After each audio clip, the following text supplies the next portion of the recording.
Hi,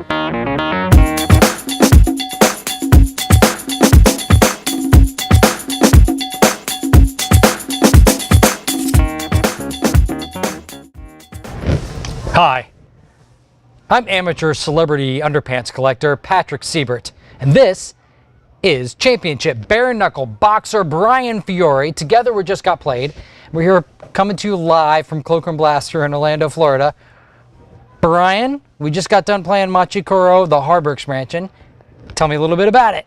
Sure, will do.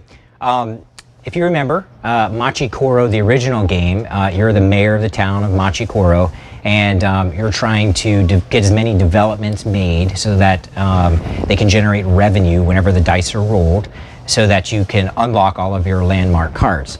So essentially the premise stays the same, but with the Harbor expansion, new establishment cards that are harbor and sea themed come into play. There's 10 new ones, and there's also 3 new landmark cards as well that come into play.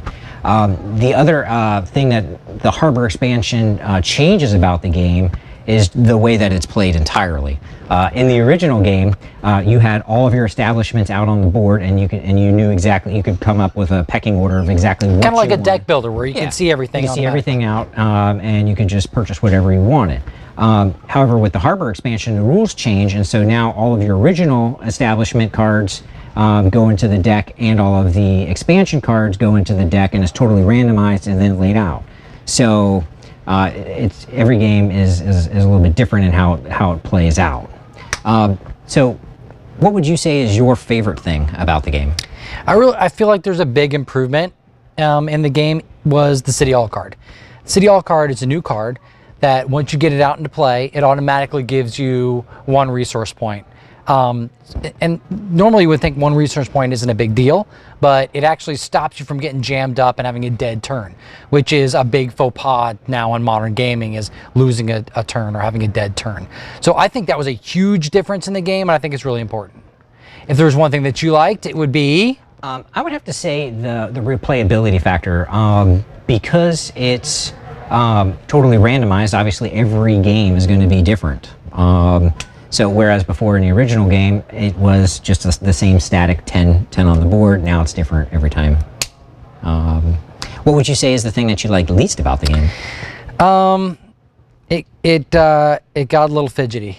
It got a little long. I didn't get really, I feel like there's a lot more depth and character to the game, which is good in some ways, but also if you're trying to introduce this particular set to a new person, if somebody's been playing a couple times, they've got a big advantage over them. And your big disadvantage for this game, what don't you like? The thing that I like least about the Harbor expansion is that essentially it changes the game from what used to be like a fast-paced, fun, a filler game that would take 15-20 minutes or so, and now it's more of an actual core game that could take around like an hour.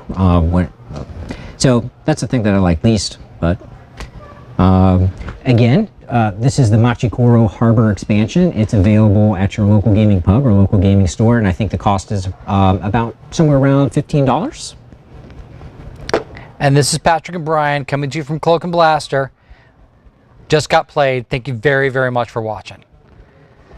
Brian, I don't have this expansion pack, but I'd be willing to trade you my 1993 pair of Richard Garfield boxer briefs for your expansion pack. 93? If you throw in 94 and 93, it's a deal. The 94 are streaked with actual biological streaks from Richard Garfield. There's no way you're getting that set. I collect streaks though, especially winning streaks. That underwear is like the Black Lotus, if you know what I mean.